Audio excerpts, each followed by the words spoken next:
Il sindaco di Agrigento Marco Zambuto ha chiesto al Consiglio Comunale di approvare la deliberazione degli equilibri di bilancio con le conseguenti variazioni ed assestamenti per il pareggio finanziario. Il provvedimento è stato presentato dall'ufficio ragioneria del Comune.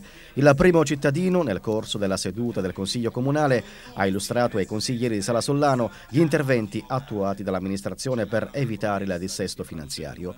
Zambuto ha ricordato che nel corso della sua sindacatura sono stati pagati oltre 26 milioni di euro di debiti fuori bilancio maturati negli anni precedenti. Vi sono altri debiti da pagare, ha sottolineato il sindaco, tra cui quello relativo al titolo esecutivo di Sicilia Acque per 1.600.000 euro.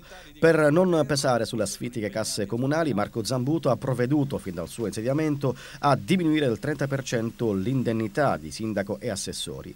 Ed allora Zambuto ha avanzato una singolare proposta che nel bilancio di previsione per il 2012 non sia previsto più alcun importo né per le indennità ai componenti della giunta comunale né per i gettoni di presenza relativi a tutta l'attività dei consiglieri comunali.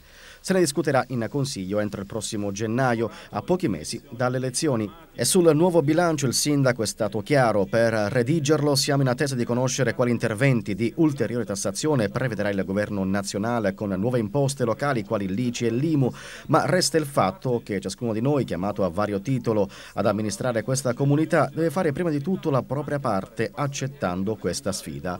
Ed il Consiglio Comunale di Agrigento ha deciso ieri sera di ridurre i costi delle sedute consiliari approvando il dimezzamento del cosiddetto gettone di presenza. La decisione sarà effettivamente esecutiva dal 1° gennaio del prossimo anno. Anche la Giunta Comunale sembra intenzionata a ridurre gli emolumenti e nei prossimi giorni sarà approvata una delibera in tal senso.